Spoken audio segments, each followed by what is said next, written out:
अंबाजोगाई येथे विश्वकर्मा जयंतीच्या अनुषंगाने भव्य शोभायात्रा काढण्यात आली। सदर शोभायात्रा आज सोमवार दिनांक 10 डिसेंबर रोजी दुपारी 12:30 वाजता काढण्यात आली होती। यावेळी मोठ्या संख्येने भाविक भक्तांची नागरिकांची या शोभायात्रेत उपस्थिती होती। वाजत गाजत हातामध्ये झेंडे घेऊन ही शोभायात्रा काढण्यात आली। प्रतिवर्षाप्रमाणे याही वर्षी मोठ्या उत्साहामध्ये विश्वकर्मा समाजाच्या वतीने अंबाजोगाई शहरामध्ये भव्य शोभायात्रेचे आयोजन केले होतं। या दरम्यान अंबाजोगाई शहरामध्ये वाजत गाजत भव्य शोभायात्रा काढण्यात आली। तसेच हातामध्ये भगवे पताका घेऊन सर्व परिसर भगवामय केला होता। अंबाजोगाई शहरामध्ये विश्वकर्मा योजनेचे फॉर्म भरून घेणे, रक्तदान शिबिर सह विविध उपक्रम या विश्वकर्मा बांधवांच्या वतीने आयोजित केले आहेत। तर याचा लाभ घेण्याचे आवाहन सर्वांना केले आहे।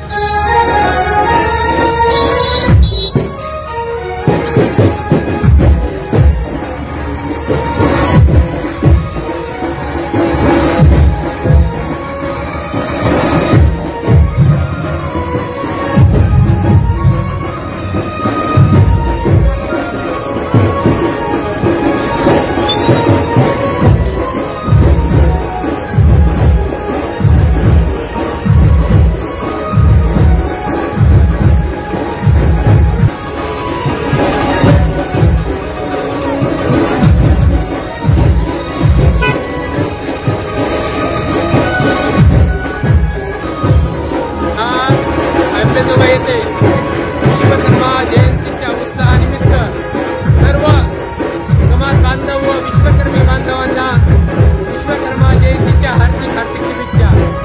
या कार्यक्रमांतर्गत आपल्या देशाचे पंतप्रधान PM विश्वकर्मा मोदी योजना ज्या 12 गुंठेदारांसाठी कार्यरत केली आहे, त्या योजनेचा सर्व समाज बांधवांनी लाभ घ्यावा समाज बांधवांना विनंती करतो। आणि हे कार्यक्रम विश्वकर्मा जयंतीचा वर्षानुवर्ष आपण समाजरूपी करत आहोत। तरी सर्व विश्वकर्मा जयंती निमित्त काय काय कार्यक्रमाचं आयोजन करण्यात आलं? विश्वकर्मा जयंती निमित्त PM विश्वकर्मा योजनेचे फॉर्म भरले जातील आणि नंतर तिथं एक रक्तदान शिबिर ठेवलं आहे आणि समाजासाठी उपयोगी आणणारे सर्व कार्यक्रम आम्ही करणार आहोत। तरी सर्व समाज बांधवांना विश्वकर्मा जयंतीची हार्दिक शुभेच्छा। अशा प्रकारे मोठ्या संख्येने भाविक भक्त विश्वकर्मा समाज मोठ्या संख्येने उपस्थित होता।